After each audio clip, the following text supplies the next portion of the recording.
So I'm reading in the book of Job. They're just like footnotes. It sums up so much of life and suffering, and it's so good, and I just have to.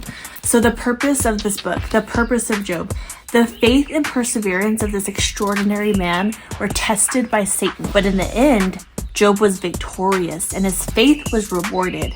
The author affirmed that God never abandons the one in the midst of suffering, and all suffering is not necessarily due to the personal sin of the one suffering.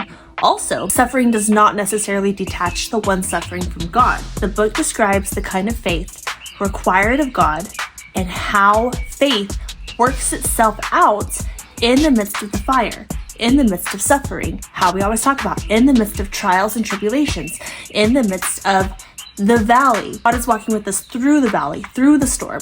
He may have not saved us from the storm, but he is holding our hand, walking with us through the storm. I'm not preaching today, but hold on, I'm not preaching. I'm not a preacher. I'm not talking about that today. Better prophesy, maybe I will become a preacher.